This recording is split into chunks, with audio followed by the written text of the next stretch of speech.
These archives of the Scott Horton Show are brought to you by the Future Freedom Foundation at fff.org.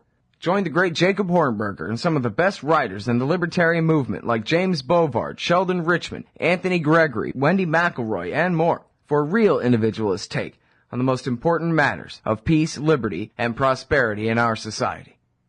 That's the Future Freedom Foundation at fff.org. Also sponsored by Dagny & Lane, Ionic Minerals Skincare. Check out their great skin and hair care products at dagnyandlane.com and libertystickers.com. If you hate the state, you should get a sticker that says so for the back of your truck. libertystickers.com. Everyone else's stickers suck. All right, y'all. Welcome back to the show.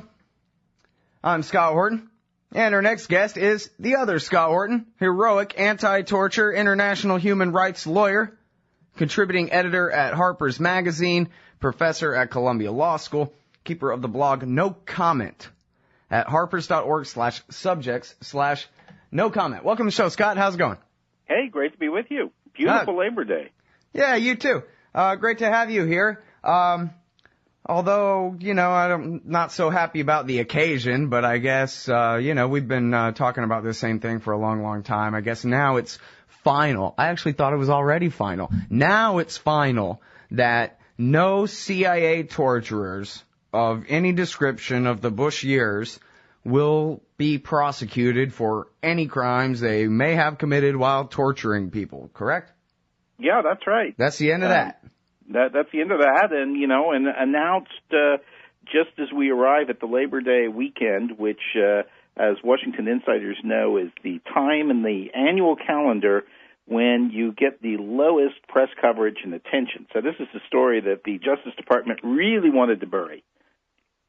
Right. Well, I don't take Labor Day off. I work. I'm glad you're here. I think, well, it's funny. I always read media criticisms where people say, yeah, the media they won't talk about this, they won't talk about that. I just read a piece by Glenn Ford where he says, no one will go ahead and call America a police state, not even Amy Goodman or something. I will. And I don't take Labor Day off, too. I talk about torture even on Labor Day. I also, I guess, am tired of everybody else laying down on these kinds of things, but I think it matters, What's the point of barbecuing and pretending everything's fine out in the yard and whatever when actually you live in a country that tortures people to death and where all the legal people up there in D.C. just handed each other all licenses to keep doing it? Yeah, I'd say, moreover, for the most part, people just don't want to talk about this issue, so it has not, has not gotten a lot of coverage. I'd say one striking exception, though, is the New York Times, and the New York Times gave the story front page lead column coverage, so good for them. Yeah, that's true. Although, I don't know what it says really, other than it's the triumph of evil and the final disregarding of our Constitution. I mean, hey, if it's legal for the CIA to torture people to death, what's it not legal for them to do? The basic question here is a question of impunity, of course. Whether CIA agents are entitled to act in disregard of law, and if they commit a homicide or other serious crimes, whether they're subject to punishment for it. And the answer that comes down here is clearly no punishment whatsoever. But I think, we've got to get down a little bit into the details of the why. Eric Holder, when he gave his statement, he said that the prosecutor decided that there was no grounds to proceed because there was insufficient credible evidence to sustain a case. One thing we know about this is that that's not true. In fact, there was a detailed investigation of these matters by the CIA's own Inspector General, which itemized very detailed evidence that would support bringing a case. In addition to that, another group called Human Rights First, which is a lawyers group, studied these two cases in tremendous detail and issued a deep report on it, which went over item by item the key documentary and testimonial evidence that would have supported prosecutions here. So there clearly was plenty of evidence to bring forward charges. What we had was a decision that the prosecutor didn't want to bring charges. It was a question of discretion. Right. Well, and I think the way you emphasize it in your article is that they relied solely on the discretion argument in saying that, well, you know, this morning when I thought about it, it didn't seem to me like I believed I could get a petit jury to agree with me, so I can't bring the case. Sorry. I mean, that, in other words, they're just using that as a pathetic excuse. That's exactly right. And I think, you know, the bottom line here is that, of course, the prosecutor's mandate was to look only at the CIA agents. But anyone who's studying these matters knows that there are these questions of policy that were fixed here. Well, and also wait, before the higher guys where you're going with that, but also to focus only on the two occasions that at least they're talking about where the CIA tortured people to death. There were more than 100 in military custody, as you've explained on the show previously. But these two, they said never even mind any other case of torture. Just the ones where the CIA tortured people actually to death. We'll do a preliminary investigation to see whether we ought to have an investigation. No, we ought not to. That's right. I mean, you know, I think the most striking case involves al-Jamadi, who was at Abu Ghraib prison in Iraq, and who was suspended from the ceiling in a practice known as a Palestinian hanging, something that was very, very, very well known from the practices of Israeli interrogators in the West Bank, and this resulted directly in his death. You know, the CIA agent involved there was Mark Swainer, and we know that there were other people at Abu Ghraib who observed this, and in fact, one of them was given immunity in one of the Abu Ghraib court-martials to testify. So there are plenty of eyewitnesses, plenty of physical evidence there, and there's just no question that they could have done it, but there was a decision not to bring any charges. And I think, you know, the question is, what was Mark Swainer, what were his lawyers saying to defend it? And I think there's no mystery about that. I mean, they were going to build a defense on the basis of the fact that torture had been explicitly authorized by the Bush White House, and there were memoranda that had been issued by the Department of Justice saying that torture practices were legal, and they were going to defend themselves based entirely on that. And I think that's something that, you know, that the Holder Justice Department did not want to become involved with. Right. I'm talking with the other Scott Horton from Harper's magazine, the No Comment blog there, and you have this great kind of tongue-in-cheek thing. Here's what the Department of Justice would have said if they were being honest. Can you go over that a little bit for us? Yes. Today, the department has decided that there can be no accountability for crimes involving torture committed by intelligence officers during the Bush administration.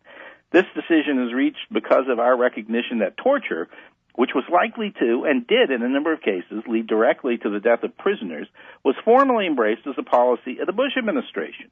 No reasonable prosecution decision could avoid this fact, and any fair prosecution would have to focus on the senior figures of the executive branch who implemented this decision, and on senior figures of the Department of Justice who, in disregard of the law, condoned and sanctioned it. And that's particularly, of course, Jay Bybee and John Yoo, but also others.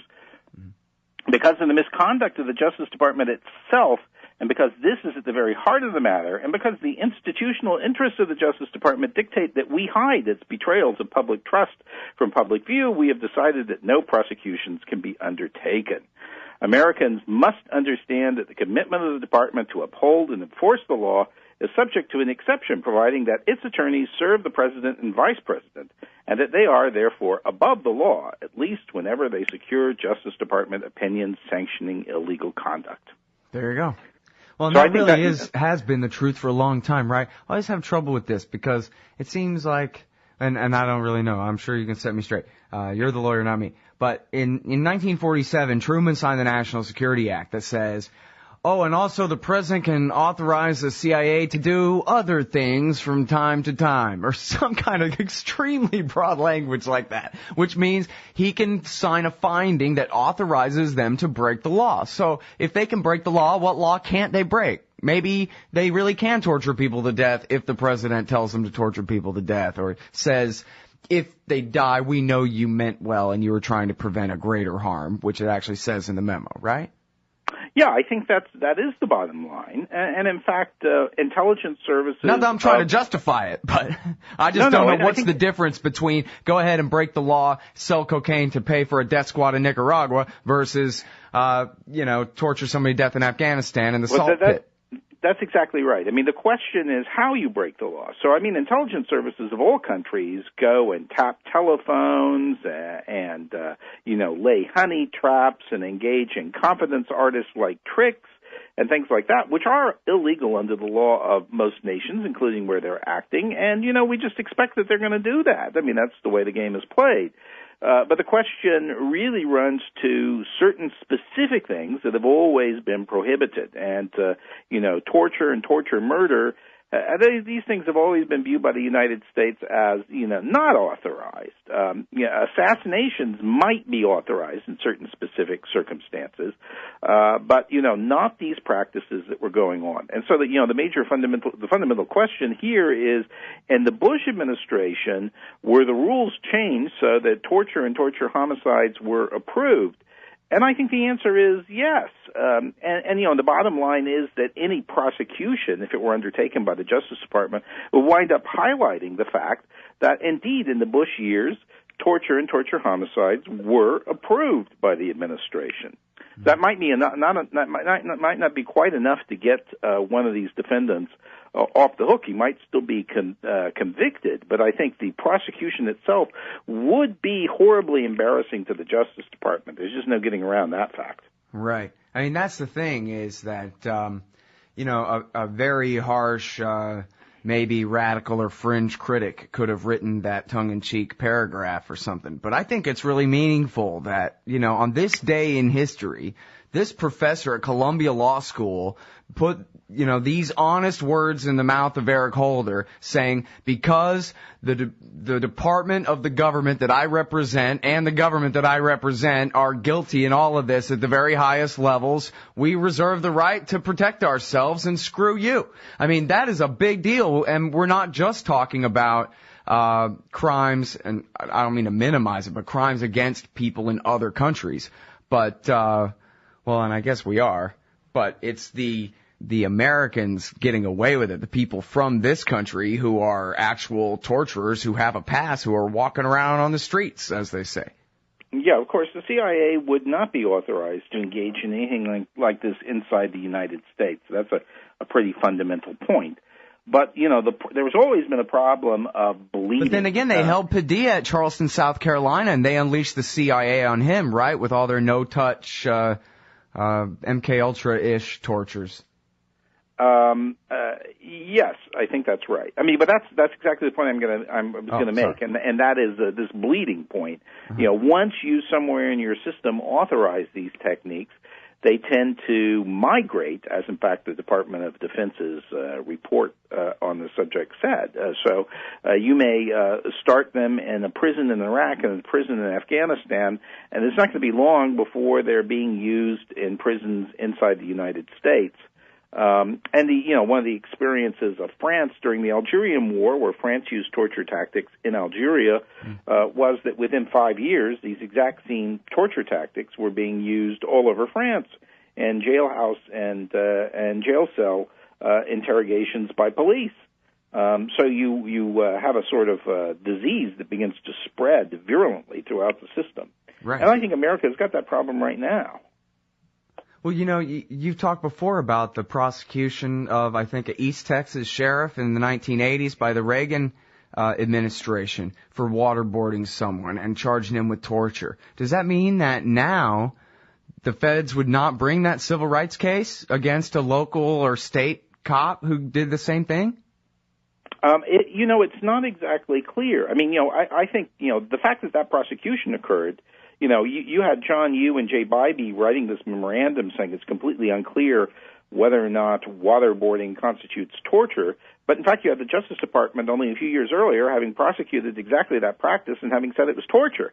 And they, in all this massive research they did, didn't seem to be able to find this highly reported and widely discussed case. So they were really trying to sweep everything under the carpet and try and grotesquely miscategorize the law. So the question is, what about today? Would it be viewed as torture today? And I think the answer is that the Obama Justice Department is not going to prosecute anybody who did this during the Bush years. They're not going to prosecute them on the theory, not that it's not torture, but in fact because it was authorized by the administration, and therefore it's improper to go after the individual actors. If anybody was going to be prosecuted, it would be the policymakers, and we're not going to do that either. Mm-hmm. But if someone did this after the Obama administration came to power, when it clearly was banned again, they would be subject to being prosecuted. So I think the answer might be yes. On the other hand, we're not seeing a shift in prosecutorial stance, and there have been a lot of cases since the Obama administration came in of, I wouldn't say torture, but I would say very, very rough conduct by FBI agents and CIA agents with no disciplinary action, no investigation, no nothing happening. So I'd say the rhetoric of the Obama administration marks a shift from the Bush administration. The practices and actions don't really mark much of a departure at all. Can you give me the examples what you're thinking of there? Yeah, I'm thinking about the prosecution of a Lebanese engineer who was arrested in Afghanistan and brought back to the Eastern District of Virginia to be prosecuted. And then there are two other cases also coming out of Afghanistan of businessmen who were seized and brought back to Michigan to be prosecuted. And in both cases, the evidence that was put in about the way they were strip searched, cavity searched, held in cold cells, hooded and removed in flights that had been aircraft that had been previously used for extraordinary renditions. The defense raised strong issues about these things at the trials, and the Obama administration refused to acknowledge that anything was done that was wrong. On the other hand, the judge in both cases was really not amused with what the Justice Department had done. I mean, using these tactics not on someone who was a terrorist, but someone who was involved in a civil lawsuit involving accusations of contract fraud. To use these sort of tactics was ridiculous. And so in that second case, the judge simply let the guy go immediately and tongue-lashed the Justice Department over their misconduct. But the U.S. government internally, refused to acknowledge that there was anything wrong with this. And I think it's very, very clear in both of those cases they were basically just on autopilot from the Bush years. Nothing changed. Well, now, this is one of the things from Obama's first full day in power. He said, I have banned torture. He didn't say, I'm now ordering the entire government to again recognize what has been the law all along, that torture is a crime in America. He said, I have decided for now, according to my will, basically. And so I guess I could see why you wouldn't have had a sort of, regime-wide recounting of procedures and that kind of thing, because he didn't seem to be mandating one. And then, well, you can comment on that, but I want to also work in here a thing about Jeremy Scahill's great work about the dungeon beneath Mogadishu. Well, yeah, I mean, in the Bush years, he says torture is banned. Of course, in the Bush years, what you have was a bunch of decisions and memoranda written inside the Justice Department and other divisions of the government saying that all these things we're doing are not torture. So, of course, you have people at the FBI, at the Justice Department, and the Department of Defense saying, well, he banned torture, but that's fine because this isn't torture, because that's what the old memos say. I think Jeremy Scahill, has demonstrated some really striking aberrations involving torture by proxy. Where the Obama administration, it doesn't want to abuse people itself, but it turns them over to people who it could be expected would torture someone and who do.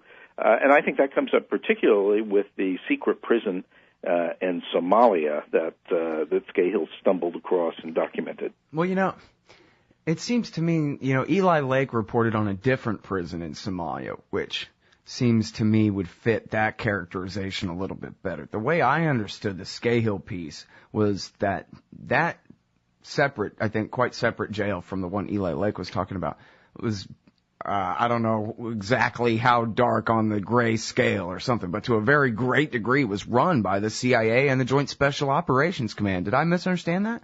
Well, I think facilitated by them. So it's their money that constructed it. And people who are operating it who were trained by them. So I think it's a case where they had sort of deniability, but they're clearly deeply involved with it. And that's a lot like the torture by proxy regime we saw in the Bush years, where, for instance, Morocco and Egypt and Jordan were used as points to hold prisoners who were abused, and the U.S. would take the position that, well, we don't have any prison there, but in fact, the facility in the one in Morocco, for instance, was in fact being operated and set up by the CIA, was paid for by the CIA, and there was this very, very thin pretext of the Moroccan Interior Ministry running the facility, but it was nothing more than a pretext. Right. Yeah, and that's the one where they tortured poor Binya Mohammed into pointing the finger at Jose Padilla. And several other people. So, and in fact, in many of these cases, we know. I've interviewed one of the senior Moroccans who was involved, who came out and said, what the CIA was doing there was just crazy. Even we thought this was ridiculous. And the Moroccan Interior Ministry is not known for its light touch. That is absolutely incredible. Is that in one of your 6 questions on the blog? Or you just talked to that? It's the one that's developed out of the Interrogator, which is the book of a CIA officer who, in fact, conducted a long interrogation in Morocco. The Interrogator. Boy, I'm behind on my book reading these days, I'll tell you what. Wow, that's really something else. When the Moroccans are saying, boy, you CIA guys are out of control. Okay, fine. Hey, why not, I'm not sure what's too far these days. In fact, one more question for you. Have you been keeping up at all with this guy who got abducted by the local cops in cooperation or consultation with the federals, too? I think even the Secret Service. And they took this kid away and locked him in the mental hospital for a week or 2 and then tried to transfer him to the VA because of things he wrote on his Facebook page. And they put him in the mental hospital, Scott. Do you know about this? I know nothing about this case. Where is it? Oh, I forget. There's a guy at the Rutherford Institute who is Chesterfield, Virginia. His name is Brandon Raub, R-A-U-B. And he put some, maybe a little bit threatening sounding posts on his Facebook, but they were lyrics to a song or something about, I'm gonna make a change in the world or something like that, And they swooped down and they put him in the insanity prison. He's a veteran, is that? Yeah. I see. Uh-huh. Well, from the FBI documents, they're scared to death of all the veterans they've betrayed so badly and what might become of them. So the state's clamping down. And fortunately, he got this lawyer, John Whitehead, I believe is his name, from the Rutherford Institute, which is kind of a right-wing group, but they're good on civil liberties, and they swooped in. And in fact, the government tried to move him to a VA hospital a few hundred miles away to make it difficult for the lawyer, but they went ahead and succeeded in getting him out anyway. But I bet you this would be worth your attention if you take a look at it. I'll look into it. It sounded pretty Russian to me. I know that's a specialty of yours. Of course, that's true. In the Soviet period, one way to deal with political dissidents or opponents was to say that they were crazy because, anyone who would disagree with the government would have to be crazy, of course. Right, just like America right now. And by the way, hey, listen, if the guys that you're torturing die, don't worry, because we know that you were trying to prevent a greater harm, a terrorist attack against innocent Americans. So rest assured that you'll be covered. And so I guess you at least got to give George Bush and John Yoo and those guys credit that they meant what they said when they passed out that license to kill, huh? They kept us safe, I guess is going to be the argument. They kept the CIA officers safe from the touch of they certainly kept the CIA officers safe. I think there's There's no doubt about that. And most importantly, they kept Dick Cheney safe.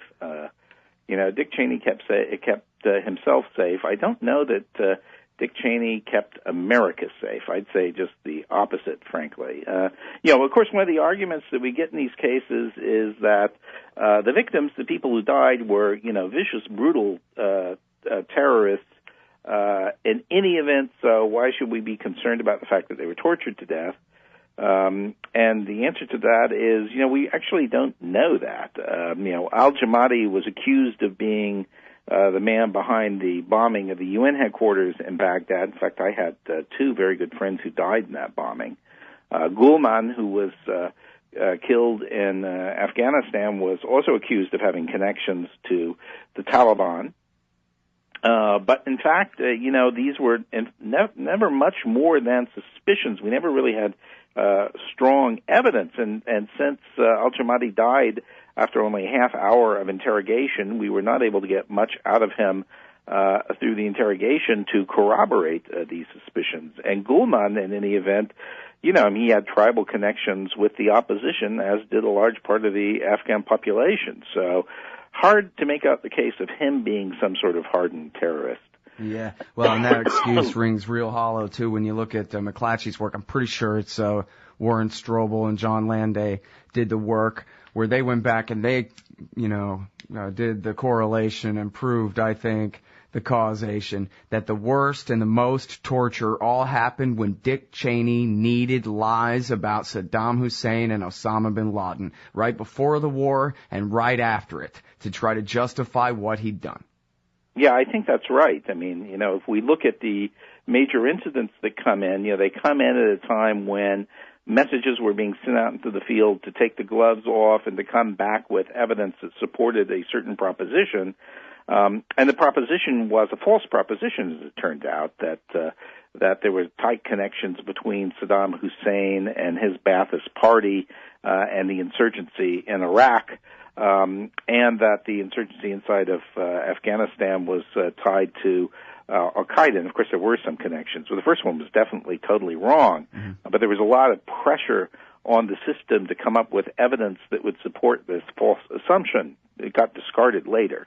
But I think quite a few people got tortured and abused as part of the effort to come up with lies to support Dick Cheney's Sunday talk show spiel. Mm-hmm. Well, I guess I don't have an exact, proof and a footnote for what Tenet, the head of the director of Central Intelligence at the time, may or may not have told Dick Cheney. But I do know that Michael Scheuer, the former chief of the CIA's bin Laden unit, has told me before that he certainly told George Tenet and wrote a report to this effect, debunking his own previous work on the Iraq Al-Qaeda connection and saying, previously when I thought there was one boss, I was wrong. Here's proof that I was wrong and that there's really not one. So at the very least, the DCI knew that all of this about Saddam Hussein and Osama was so much smoke. Yeah, that's right. And all this stuff in the end of the day is intensely political. It's amazing. Karl Rove is back on top of the mountain these days as the boss of the Republican Party. And if you go back and you look at his biography of his days in the Bush administration, he pulls up one failing, one big mistake of his tenure in the White House. And he says his big failing was not coming to grips adequately with all of these issues surrounding the start of the Iraq War. And in fact, he doesn't really produce any evidence that suggests that the critics are wrong about this. He just says he failed in his propaganda efforts countering them. Right, he didn't destroy them all personally well enough. That's right. More lies and more disinformation is what is called for. And, of course, he's writing this at the same time the Chillicothe inquiry in Britain is wrapping up this part of their report and concluding that, in fact, neither the U.S. nor the U.K. government had information, reliable intelligence, or even marginal intelligence that would have sustained these contentions. Right. Now, I'm sorry, because you just mentioned the Brits, and that reminded me of one more thing, and I do got to let you go, and I bet you probably got to go too, but I got to ask you one thing, which is here. Up to 1,000 British troops face war crimes probes over Iraq. This is a story from the Telegraph. They're writing about it over at antiwar.com. Do you think that there's any more likelihood that some British troops will be held accountable than their American counterparts?